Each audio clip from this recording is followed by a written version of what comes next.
Bom, a gente propondo uma conversa hoje com vocês sobre o que internamente nós estamos chamando na Procempa de o Código da Felicidade. Não se preocupem que não é nada de autoajuda, tá? Não é isso.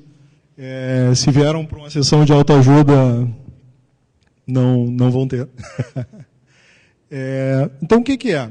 Basicamente, tem algumas palavras de impacto, porque a gente sabe que os aspectos psicológicos da gestão de projetos, por incrível que pareça, são os mais difíceis de serem trabalhados durante o projeto. Mas nós estamos trabalhando no sentido de desenvolver aplicações de alto valor agregado e escaláveis, confiáveis, como a gente precisa hoje no atual cenário, mas principalmente sendo feliz durante essa construção. Essa é a nossa proposta, tá, de conversa. Então, quem é a Procempa? A Procempa é a Companhia de Processamento de Dados do município de Porto Alegre.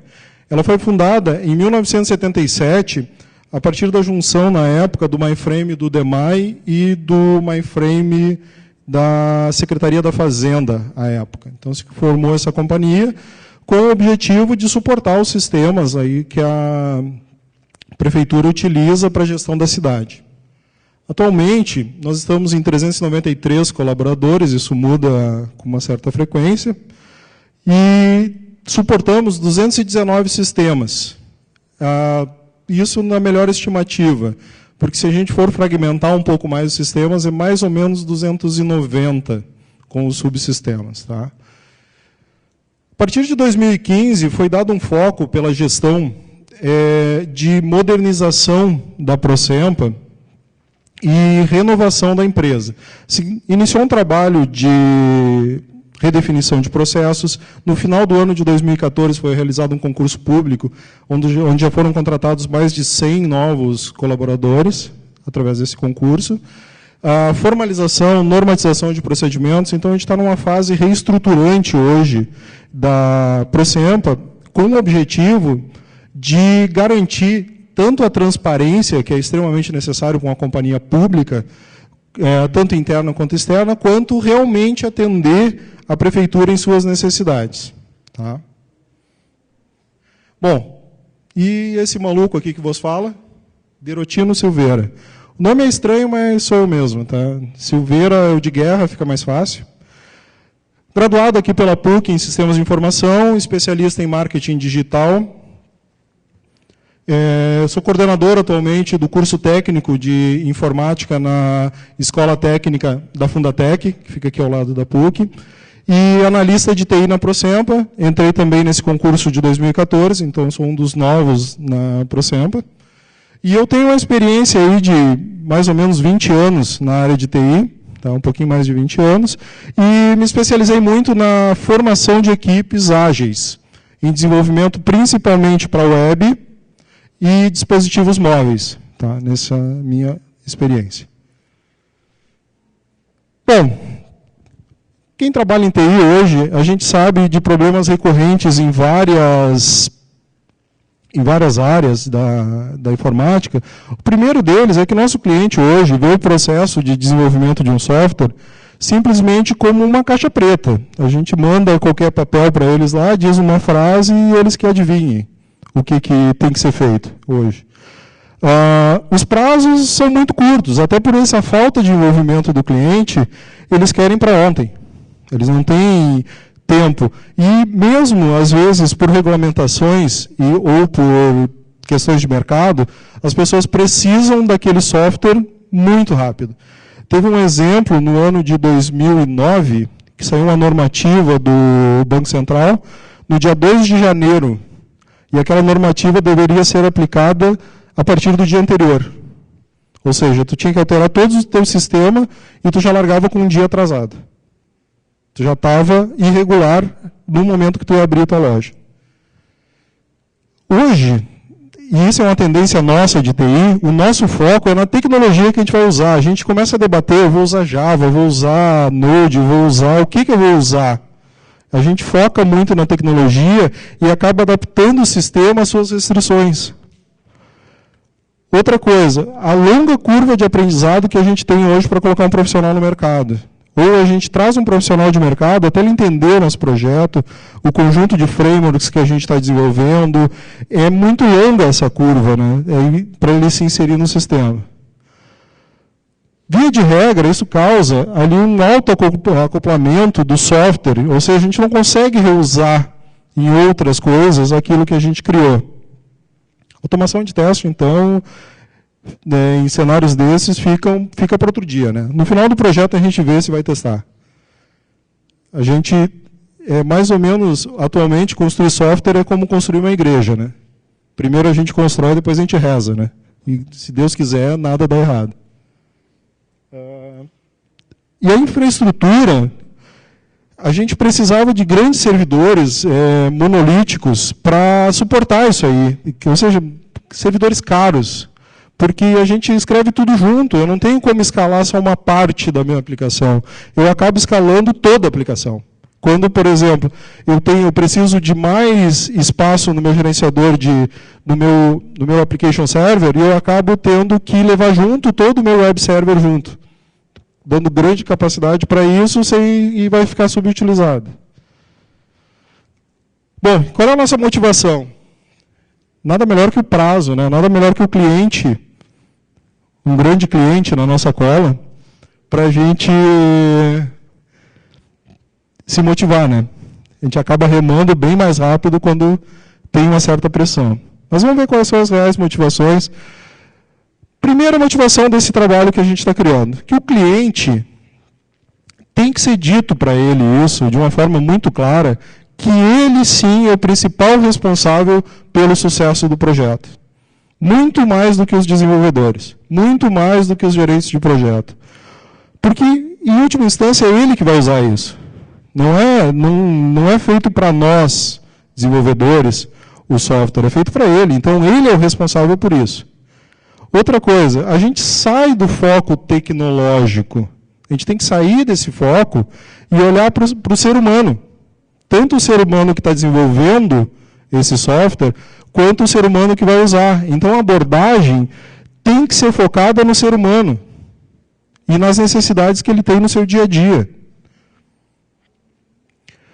E, mais do que tudo, o projeto tem que suportar o negócio. De nada adianta eu fazer um super projeto que usa a última tecnologia, que usa o melhor time de desenvolvimento, mas que não serve para nada. Não agiliza o meu negócio, não agrega, que a gente tem uma palavra muito em voga hoje, que é agregar valor. O que é agregar valor? É tornar as coisas mais simples, mais viáveis do ponto de vista do negócio. E tanto faz ser um negócio público quanto um negócio privado. No negócio público, ainda a nossa obrigação ela é maior, porque a verba é de todos vocês. Então, a gente tem que agilizar os processos para reduzir o tempo de um determinado serviço. Nós temos exemplos na Procempa de um trabalho que está sendo feito para gestão de consultas especiais, da gestão de consultas no SUS. Então, qual é o objetivo final desse projeto? É reduzir o tempo em que o cidadão leva entre ser prescrito uma consulta com um especialista até que ele consiga essa consulta. E isso está sendo criado um sistema todo em cima disso, de uma necessidade do ser humano. Outra necessidade que a gente tem atendido é a transparência e a melhoria das licitações de Porto Alegre. Dar mais transparência a esse processo. Isso são formas de devolver para a população aquilo que nos é recebido como salário. Dos princípios do ágil, tá? Prazo e qualidade não são itens negociáveis num projeto. A gente entrega no prazo. E com uma qualidade, a qualidade é obrigação. O que a gente negocia é o que a gente vai entregar nesse prazo e com a qualidade que tem que ser natural do projeto. Além de tudo isso, desenvolver software é muito legal, é muito bom. É muito bom, é divertido, não tem que ser chato, eu não tenho que me encaixar naquele velho paradigma que tu recebe um papelzinho ali do teu lado, fica digitando código, traduzindo português para alguma língua estranha, maluca. Me lembro de alguns colegas que A gente fica, às vezes, debatendo algoritmo. É melhor ir por aqui, é melhor ir por ali. A gente fica em debates técnicos. É divertido, é da nossa vida criar software. É muito legal. Então, não tem por que transformar uma atividade extremamente divertida numa atividade chata, monótona, repetitiva. E não tem como se criar software dessa maneira. Qualidade de vida. O desenvolvedor tem-se a noção de que ele pode trabalhar 24/7. A qualidade do código da madrugada é muito ruim, salvo as pessoas que gostam de trabalhar de madrugada. Mas, em algum momento, tu vai ter que parar e descansar. Então, assim, a qualidade de vida ela tem que estar no centro do gerenciamento também. Em suma, a gente tem que ser feliz durante o processo. Não tem como a gente iniciar e terminar um projeto de software tendo aquela, tenho hoje que ir lá de novo naquela empresa, eu tenho que ir de novo naquele projeto, que inferno, eu quero matar o meu gerente de projeto. Não me matem, por favor. Até porque eu não sou tão gerente de projeto quanto eu gostaria. Tá, mas do que esse maluco está falando? Do que esse cara está falando aí de o mundo muito lindo, o mundo maravilhoso de Bob? Não. A gente propôs uma abordagem que a gente chamou do Código da Felicidade. É um nome chamativo, porque uma das minhas especialidades é marketing, fazer o quê? Então a gente tem que dar um nome interessante para as coisas, até para chamar a atenção de pessoas que não estão na nossa área. Mas é um processo de criação de software, de construção de software, focado no ser humano. Essa é a palavra-chave nossa. É focada no ser humano, nas suas necessidades, e não só no ser humano que está lá na frente do computador usando. No ser humano que está lá desenvolvendo esse código também. Conciliar essas diversas pessoas para construir esse software. Ágil. Isso é um princípio básico para te construir software. Se tinha um conceito do início, como a nossa ciência de desenvolvimento, a ciência da informática, ela é uma ciência nova. Como é que a gente faz software? Sei lá, deve ser igual construir casa. Então a gente vai lá, faz um projeto extremamente detalhado, o memorial descritivo de todos os materiais que a gente vai usar, a gente coloca todos os requisitos detalhados, o tamanho certinho de cada peça de software. Isso nunca funcionou. Nunca. E nos meus 23 anos que eu tenho na área de informática, eu nunca vi um projeto que no final dele a gente não juntasse todo mundo numa sala desesperado em função do prazo e ali saiu o projeto. 80% do projeto era construído dessa forma. Todo mundo trancado dentro de uma sala e trancado às vezes literalmente, né? Chaveia as pessoas lá e só bota a pizza por baixo da porta, só sai daí quando terminar. Então, o ágil veio como uma resposta a isso. Como uma forma alternativa de construir software baseado na experiência humana. Vamos por partes.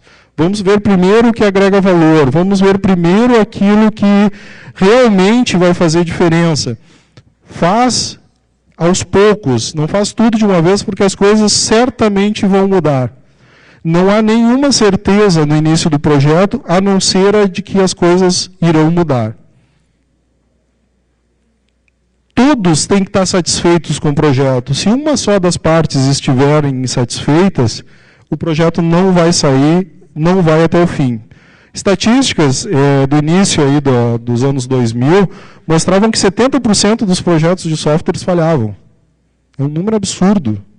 De cada 10 projetos, 7 ou iam para o lixo ou não atingiam os objetivos pelos quais foram desenhados. Orçamento. Para que fazer orçamento de software, sendo que quase a totalidade dos projetos, eles extrapolam em mais de 50% o valor orçado. Não tem mais, não tem como fazer achando que é simplesmente construir um prédio. Parece uma coisa óbvia, mas o primeiro passo de um projeto de software é definir exatamente o que a gente tem que fazer. Qual é o objetivo deste projeto? O objetivo, claro, Ah, tem que atender, a gente precisa de um software para atender alguma coisa. Não, peraí, que coisa é essa? Vamos detalhar exatamente o porquê, o quando, já não existe uma ferramenta pronta que faça isso, já não tem outras alternativas, precisa realmente do projeto. E utilizar a ferramenta certa para cada questão. A gente, às vezes, tende a pegar um framework de gestão de projetos ou de desenvolvimento e achar que eu consigo resolver o mundo com ele. Há tempos atrás, no surgimento, e eu participei, deixando claro que eu não sou velho, eu comecei bem cedo, assim, na pré-escola eu já programava, né? Se começou achando que o XML ia resolver o mundo, que a XSLT e a XPF iam ser as ferramentas de desenvolvimento do futuro.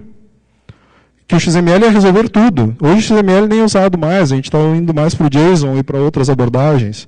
Então, cada uso, cada problema tem que ser resolvido com a correta ferramenta. A gente não pode tentar entortar o problema para que ele caiba na minha solução. Por isso, a proposta do foco no problema, não na solução. Solução a gente tem várias. A gente sai da graduação com uma caixa cheia de soluções. E aí é uma tentativa natural nossa de tentar entortar o problema até que ele caiba em uma das soluções que a gente conhece. Por quê? Porque a gente tem a solução e a gente quer aplicar em alguma coisa. Então o nosso foco muda. Ele falou, tá, mas qual é o problema que tu quer resolver? Tem certeza que tu precisa dessa ferramenta para atingir esse teu objetivo? Questão do aprendizado. Se fala muito mesmo em relação ao aprendizado empresarial. Na verdade, o aprendizado é uma coisa individual que a gente tem que sair. O meu objetivo todo dia quando eu saio de casa é voltar para casa tendo aprendido pelo menos mais uma coisa. E para o projeto tem que valer o mesmo. A gente precisa ter o aprendizado das pessoas como uma constante, seja ele o aprendizado de negócio, seja ele o aprendizado técnico, seja ele qual for. Mas a gente tem que evoluir o conhecimento, até porque isso é o que nos define como ser humano, o conhecimento. O cliente, ele é parte da equipe, ele não é meu adversário. Ele não pode ver como, não é uma luta, eu contra o cliente. O cliente, ele está aqui, ele tem que estar aqui do meu lado se ele quiser. Se ele é o responsável pelo sucesso, ele tem que estar aqui do meu lado. Ah, mas ele não pode, então não sei se não vai ter projeto. Comunicação constante, direta e sem intermediários. Telefone sem fio em projeto é a derrota completa de qualquer projeto. Eu preciso conversar com a pessoa que efetivamente vai usar. Porque o gestor dela não sabe o que ela faz. Ele sabe o objetivo dele. Mas eu tenho que ir a campo e perguntar para o cara, filho, como é que faz isso aqui? Aconteceu alguns casos nossos lá. Aconteceu alguns casos em que o gestor dizia, não, nós usamos o sistema para tudo. Ele é o sistema base aqui da área. Beleza. Tá, mas a gente gostaria de mapear o processo e fazer lá nós vamos passar um dia lá com o teu usuário. Basicamente, o usuário disse, não, cara, olha, eu faço nessa planilha Excel que está aqui, depois eu vou lá no sistema e só cadastro, porque senão o chefe fica bravo comigo. Então, não era usado o sistema, entendeu? Então, eu preciso ter a conversa lá com quem realmente usa, sem intermediário, que é o que realmente faz. E o compartilhamento de conhecimento, ninguém pode se dar ao luxo de reter algum conhecimento num projeto. Por uma série de questões. Porque quanto mais eu compartilhar o conhecimento, mais pessoas vão estar pensando sobre o mesmo assunto, e é uma questão de capacidade de processamento. Quanto mais neurônios tiver no mesmo problema, mais rápido ele vai ser resolvido. A gente agrega muito. O conhecimento é uma coisa que quanto mais compartilhado ele for, mais ele cresce. Tá aí. Por onde é que a gente começa isso tudo? Por onde é que a gente começa essa batalha?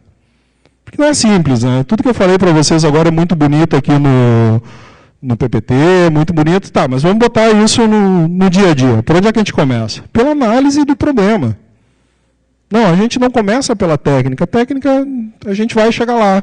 Mas ainda não é lá que a gente começa. A gente vai fazer um trabalho conjunto com o cliente, no início do projeto, para definir os objetivos. E conjunto é sentar do lado do usuário, ver como é que ele faz da rotina dele, se a rotina é manual, se a rotina é nova, ou se ela vai ser otimizada, ver os pontos até que ele mesmo faz errado e não se apercebeu, porque ele não tem, às vezes quem vem de fora, olha, tá cara, mas tu bota 2 carimbos, se tu botasse um só ele precisa assinar, esse outro não precisa, é trabalhar junto com o cliente, com foco em resolver o problema, foco no negócio. Tá, como é que eu faço isso? Tá, esquece que existe sistema. Como é que tu faria isso aqui à mão? Ah, eu faria assim. Beleza, é aí que a gente precisa. De novo, o entendimento claro do problema. A gente começa grandes projetos sem saber qual era o problema que a gente queria resolver. Tem uma coisa chamada Pinch, que a gente usa muito no Project Model Canvas, que é, se alguém te perguntar para que serve esse projeto, tu consegue responder em uma frase, ou tu começa ela com veja bem. Se tu começar a explicação do processo com veja bem, ou como vários amigos meus paulistas dizem com o tal do então, para que serve o projeto? Tu começa assim, então. Não, começamos errado. Tu tem que ter muito claro, para qualquer membro desse projeto, para que serve esse projeto? Serve para melhorar, para reduzir o tempo de agendamento de consultas especializadas. Serve para dar transparência ao processo licitatório. Isso tem que ser muito claro e muito presente para todos na equipe. Criatividade tem que ser livre e sem restrições. Nós não podemos tirar do processo de software uma das principais características humanas, que é a criatividade. A gente consegue resolver grandes problemas pensando de forma diferente e com foco no problema. Então, no momento que eu coloco um desenvolvedor, não, tu tem que fazer assim porque eu estou te dizendo, acabou o projeto ali. Um exemplo que a gente tem é há muito tempo atrás, as meninas, principalmente, os homens também, usavam redes no cabelo. Redes, para manter o cabelo no lugar. E uma empresa, líder mundial na produção dessas redes, abriu todo um departamento de pesquisa para melhorar ao máximo que a rede fosse mais transparente possível, que não aparecesse no cabelo, não sei o quê.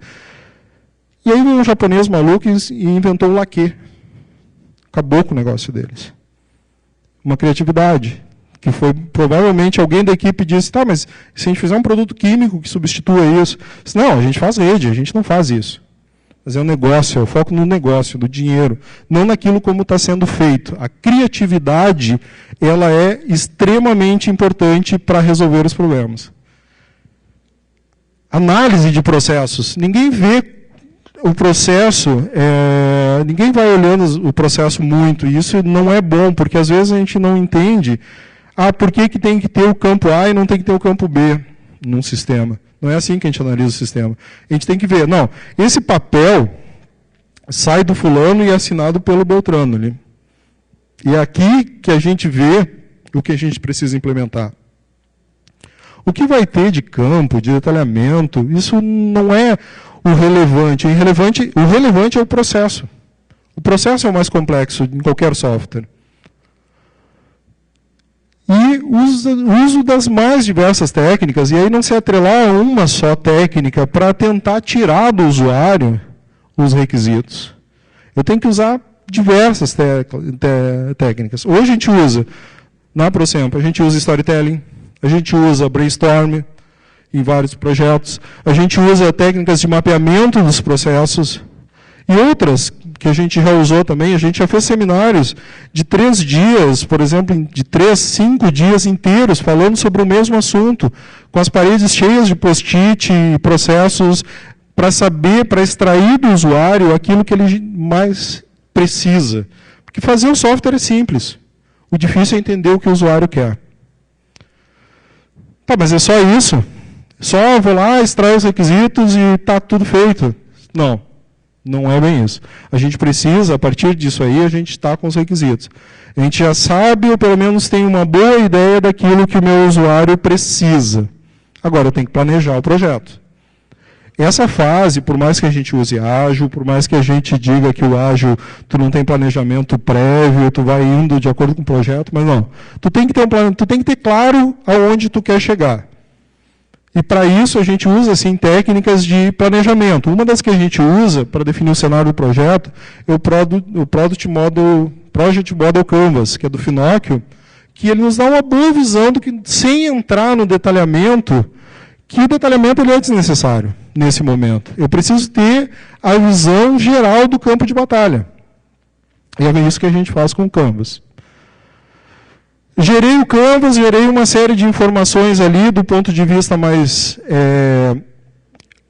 do ponto de vista maior, estou vendo de cima de um grande morro, toda a planície que eu vou atacar. Eu passo para a divisão desse grande trabalho em pacotes que a equipe consiga dizer, olha, acreditamos que, dadas as informações que a gente tem nesse momento, isso aqui leva X tempo, ou tem tal complexidade. E aí, pelo menos, a gente tem uma primeira mensuração. E nesse ponto começa a encrenca com o nosso cliente. Porque isso aqui é uma primeira mensuração, é uma ideia de grandeza. Não é ainda o prazo, o custo exato. Bom, dividido em tamanho, a gente já tem um esforço, então a gente vai olhar o valor para o negócio e vai colocar isso num diagrama de esforço-valor, onde eu vou ter histórias de alto valor, com alto esforço, e histórias com mais baixo esforço, ainda com alto valor, e a gente consegue, a partir dessa análise de qual é o esforço para ter essa história, e do valor para o negócio que ela tem essa história, a gente consegue definir minimamente por onde a gente começa o projeto. Depois disso, na ProSemp a gente define o time. Um time, por exemplo, da área de desenvolvimento vai participar tais pessoas, da área lá do cliente vai participar as outras pessoas. O que a gente precisa fazer a partir desses dados, desse planejamento, disso tudo que eu já sei? Eu defino um time multidisciplinar. Pessoas que vão fazer a parte lá com o cliente, que vão estar junto com o cliente, pessoas do cliente que vão estar dentro do projeto.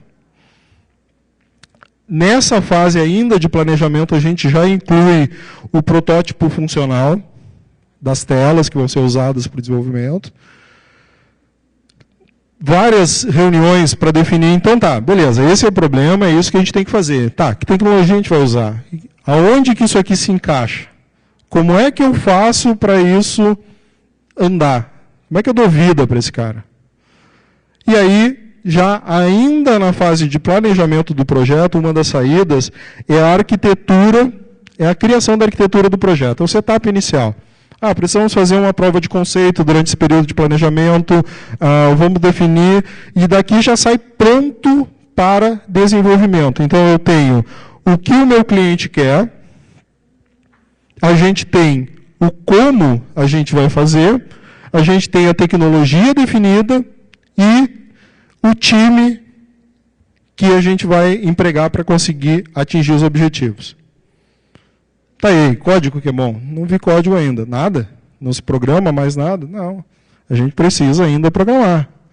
A gente pega esse trabalho e vai dividir nas sprints. Método ágil. Hoje a gente trabalha com a time box aí de 2 semanas. A gente trabalha com esse tempo, sempre com entregáveis ao final de cada time box. O cliente, ele está dentro da equipe, como a gente falou. Ele participa como fornecedor dos nossos requisitos funcionais para toda a equipe do projeto, ele tem que estar 100% disponível para tirar as dúvidas, é dele a responsabilidade de conduzir a qualidade do projeto do ponto de vista funcional, dizendo o que tem que ser testado, o que não tem que ser testado.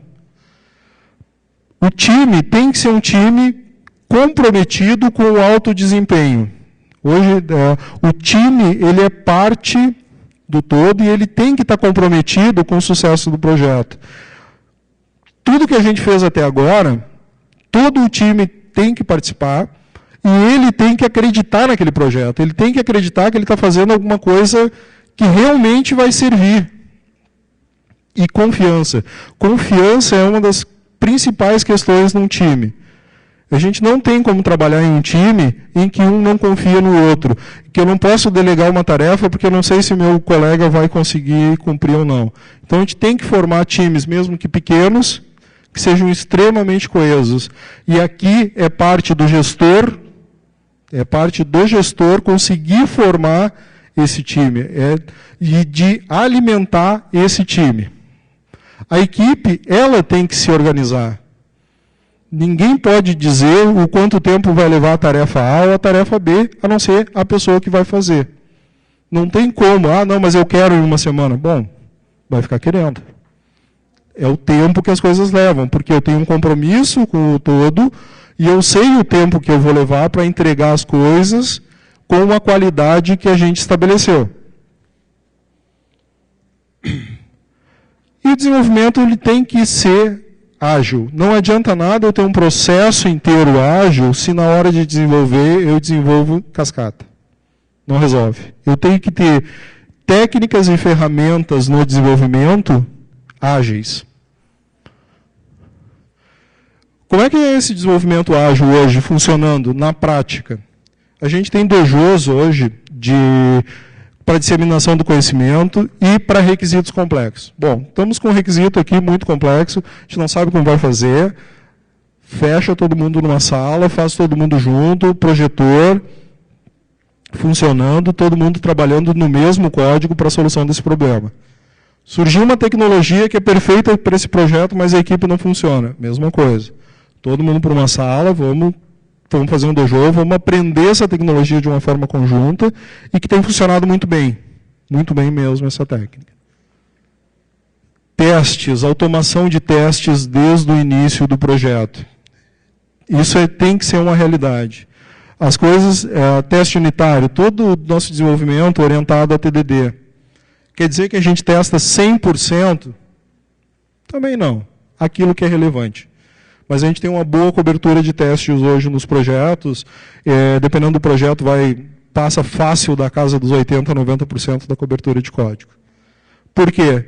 Nos dá uma tranquilidade muito grande para refatorar e para inserir novos requisitos. E como o desenvolvimento ele é iterativo, eu vou agregando funções, cada nova função eu tenho que garantir que segue funcionando tudo que eu já entreguei.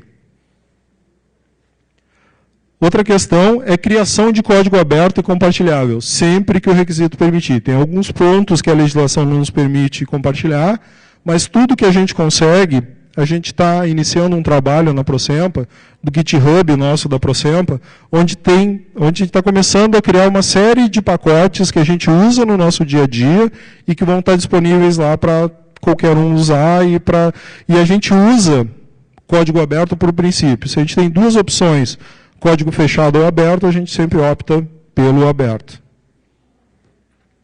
Orientação a microserviços no desenvolvimento. Qual o tamanho do pacote de software que a gente precisa trabalhar? A gente precisa trabalhar com um pacote de software que, se outra pessoa pegar e achar que está muito complexo, que ele consiga reescrever todo sem grande prejuízo. São microserviços. A fragmentação de cada serviço, ela tem que ser muito pontual, para que a gente consiga ganhar em escalabilidade. No momento que eu tenho essa orientação, a gente consegue, por exemplo, eu estou com muita carga no serviço de agendamento. Eu consigo colocar novos servidores ou novos recursos só neste ponto que está com uma grande carga, sem precisar migrar toda uma infraestrutura.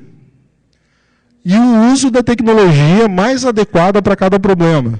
Não é porque eu sei Java que eu vou querer fazer tudo em Java. Não é porque eu sei JavaScript que eu vou fazer tudo em JavaScript. Vamos olhar de novo. Foco no problema. Esse problema se resolve mais rápido, mais efetivo, com menos custo, com a tecnologia X. Vamos usar a tecnologia X.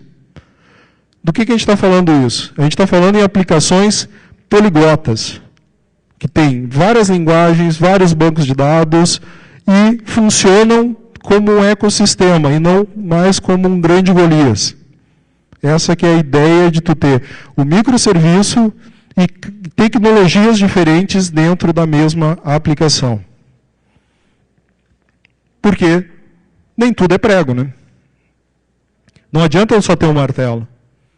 A gente tem que ter a noção que nem tudo é prego. Cada problema vai ter necessariamente uma solução diferente. Então, a gente tem que usar o banco de dados correto para cada aplicação.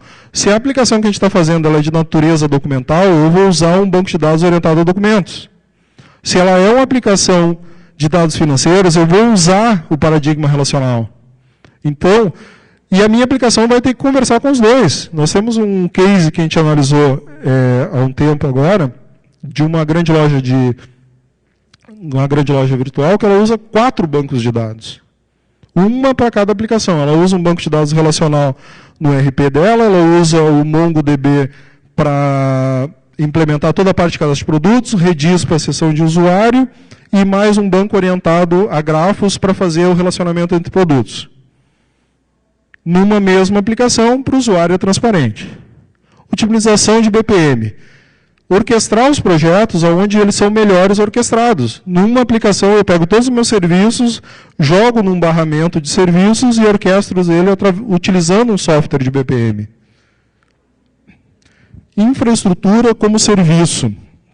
O que eu quero dizer com isso? Ao invés de ter um investimento alto num grande servidor para botar um grande sistema nele, eu tenho uma estrutura de containers, onde eu posso fazer deploys de vários servidores de um mesmo serviço de acordo com a necessidade.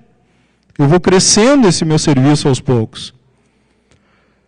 Diversidade de soluções. Eu tenho uma série de soluções no meu cardápio, mas são as do cardápio que a gente usa também. A gente precisa de um certo direcionamento. Não posso ter 2 aplicações fazendo a mesma coisa, e aí, porque isso vai dividir muito também. A gente tem que ter um certo rol de tecnologias que a gente vai usar, que vão estar no cardápio, e para cada projeto a gente vai definir no início e aquela tecnologia que a gente vai até o fim daquele projeto.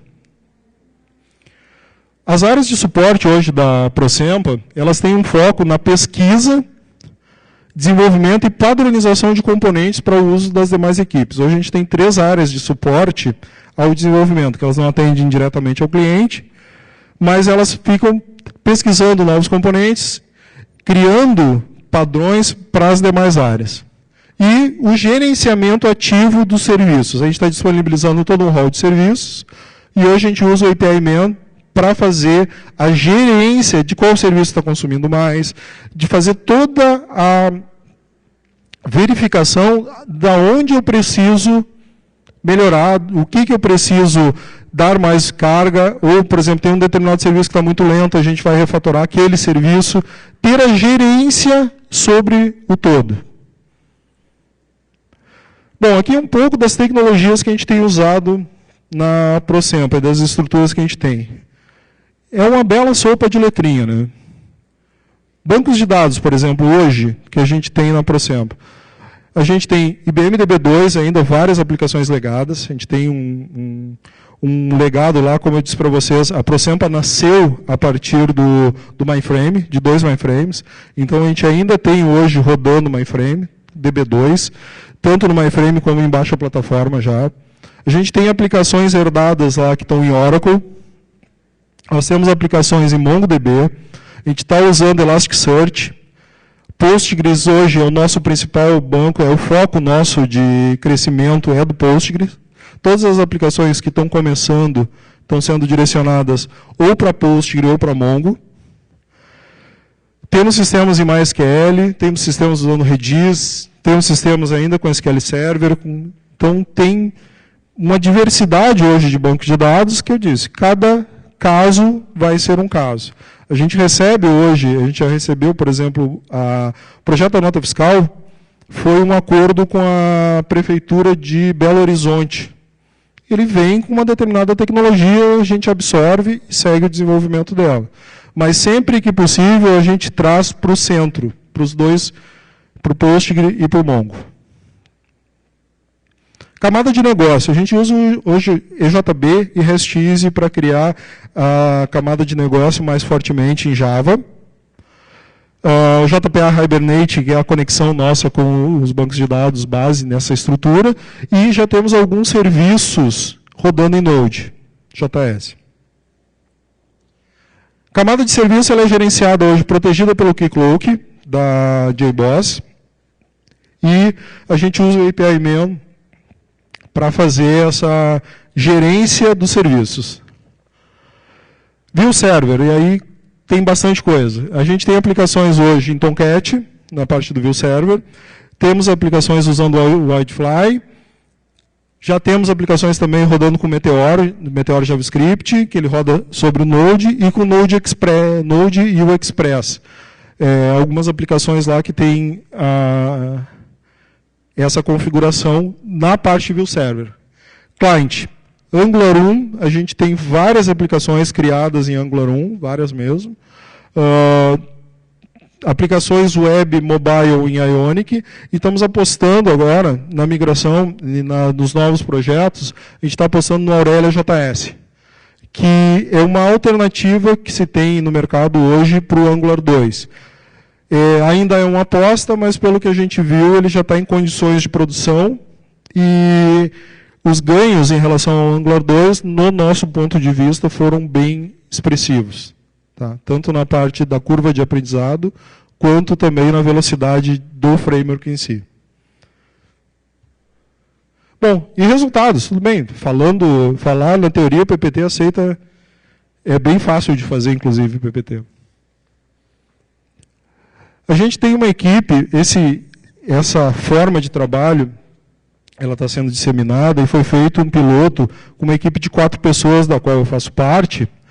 Em um ano, a gente já tem aí no histórico 3 sistemas já com o aceite do usuário, alguns já sendo utilizados em produção, outros já em vias de produção. São sistemas que não são pequenos, são sistemas de uma criticidade bem interessante, mas que o desenvolvimento deles bateu alguns recordes bem interessantes. O primeiro deles foi o sistema de gestão da conta única do município de Porto Alegre. Porto Alegre, até então, cada órgão, cada secretaria tinha sua conta corrente em banco, e passou, a partir do ano passado, a ter centralizado isso tudo em uma só conta, por questões do tipo, tem órgão pagando empréstimo e o outro está com sobra de caixa. Não tem sentido, junta tudo numa conta só, sob gerência da Secretaria da Fazenda. O módulo de planejamento dos pregões de registro de preço. O que é isso? Uma das formas que o setor público tem de comprar é através de um registro de preço, em que a empresa promete vender por um determinado valor, e a prefeitura disser, tá, se tu vender por esse valor, quando eu precisar eu compro. E uma das formas mais vantajosas hoje para o setor público comprar, porque não há obrigação de ter o estoque. Eu posso ir comprando conforme a necessidade. E um módulo de digitação, consolidação e envio de dados requisitados pelo TCE, que é o órgão de controle hoje da prefeitura. Eles criaram um sistema chamado Licitacom, que faz a auditoria externa de todas as licitações do município de Porto Alegre. Ainda é uma fase embrionária, mas que dessa forma de trabalho já nasceram 3 novos sistemas no intervalo de 1 ano. E sistemas com bastante complexidade mesmo. E é isso. Abri um tempinho aí para a gente conversar. A ideia da palestra é isso, meus contatos. Tem vários. E abrir também a própria Procempa, lá nós estamos no GitHub. Convido todos a dar uma passeada por lá, pelo GitHub. Tem no meu também algumas coisas. Vai ficar o link aqui para vocês. E a ideia agora é a gente abrir para perguntas.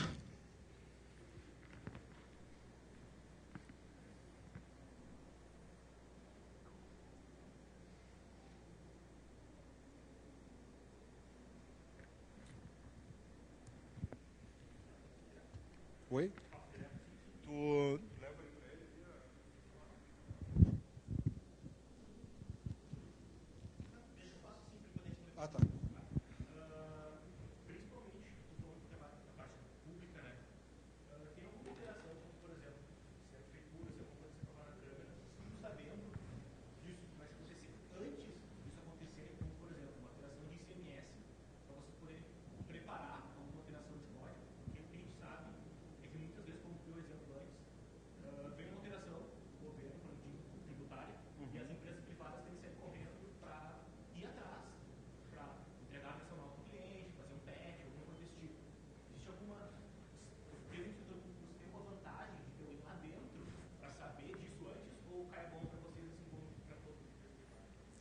Olha, muitas delas a gente acaba sabendo pelo jornal.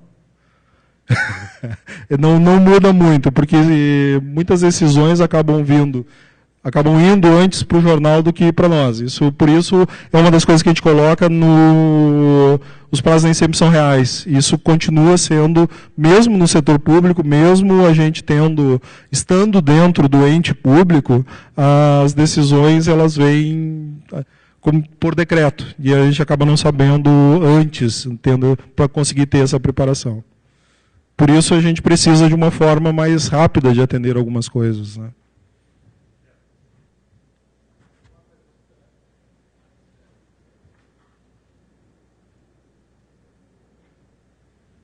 Bom, Marcos, a questão da não padronização da linguagem, tá? Voltando um pouquinho na apresentação ali, a gente não padroniza a linguagem para a aplicação como um todo. Pode voltar um pouquinho ali na apresentação? Naquela que tem várias figurinhas ali. Desce mais. Essa aí, na 18. Mas a gente tem uma linha de trabalho. Com certeza eu não incluiria aqui ferramentas muito fora da nossa realidade. Por exemplo, se eu vou desenvolver para a web, o JavaScript ele é básico para a web. No momento que eu estou usando Node e estou usando Node na ponta, o próprio Meteor, isso tudo é JavaScript. E qual que é a nossa tecnologia de back-end? É Java. Então, o que a gente trabalha? A gama de opções ela não é muito aberta, por isso que a gente tem essa gerência de... Por exemplo, eu não iniciaria um projeto hoje utilizando, sei lá, .NET ou outra linguagem. A gente vai se ater sempre ao que está aqui nesse cardápio. Então, isso facilita o compartilhamento entre a equipe e usa as ferramentas no nosso julgamento. A gente usa as ferramentas corretas para cada ponto. A gente também não tem um leque tão grande de ferramentas para serem mantidas. Não sei se respondi.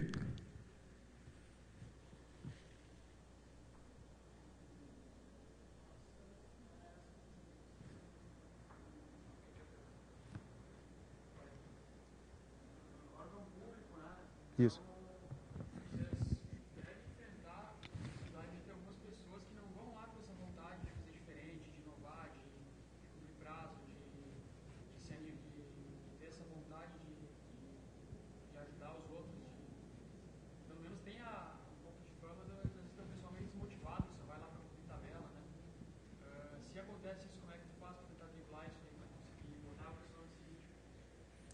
A grande questão que a gente coloca é justamente, e acontece. Se eu te disser que não acontece, eu vou estar te mentindo. Isso tem. Tem tanto a fama, como tem pessoas que ainda pensam dessa forma. Tá? O que a gente teve na ProSempa, especificamente, de sorte ou planejamento, tu chama como achar melhor, foi o foco que foi dado à reestruturação da empresa durante o ano de 2014. Esse foco foi 2015. Esse foco foi definido em 2014, foi feito um concurso público em que entrou mais de 100 pessoas. Hoje, por volta de 25%, 30% do quadro são pessoas novas, que estão entrando no serviço público agora. E dentro desse concurso, e pelo foco que foi dado, entrou muita gente com muito sangue no olho para trabalhar. Então, a gente está tendo resultados incríveis dessas novas pessoas. E o que acontece? Dentro da estratégia também da ProSempa, hoje mexe diretamente no bolso, porque tu tem avaliação de desempenho das pessoas. Então, essa avaliação de desempenho vai tirar, hoje, em 4 anos na ProSempa, tu consegue ter um aumento real de até 12% de salário, baseado na tua efetividade. Então, isso é uma forma... tu vai estar aqui cumprindo tabela, tu tem processo administrativo, que pode ser usado, tu tem punitivos, que é a questão de tu dar advertência formal para as pessoas, e tem um processo administrativo para demissão mesmo. Porque o contrato da ProSempa, somos seletistas, né? Então tem essa previsão legal. Não é tão simples, mas a gente consegue se livrar pelo caminho aí de peso morto. Mas o principal, esse é o lado punitivo, e tem um lado de incentivar que é justamente as avaliações de desempenho. Tem um processo claro, definido de avaliação, em que tu é avaliado durante o tempo que tu está lá, e isso impacta no teu bolso. Então, minimiza muito essa questão, e também, agora na nossa entrada, deu um alívio grande para quem estava lá, e o compromisso de todos hoje dentro da Procemp ele é bem interessante, porque até então não se tinha gente, a Procemp se preparou para receber seus novos concursados, e foi... Hoje eu te digo assim, é um contingente muito reduzido e que está em áreas de suporte, porque conhecem bastante o sistema, que acabam, no final das contas, agregando. Entendeu? Então, a gestão ela é mais no sentido, tudo bem, ele não quer mais programar. Beleza, vamos colocar ele aqui a fazer suporte porque ele gosta e faz bem. Então, é isso. Mais alguém? Isso. Isso.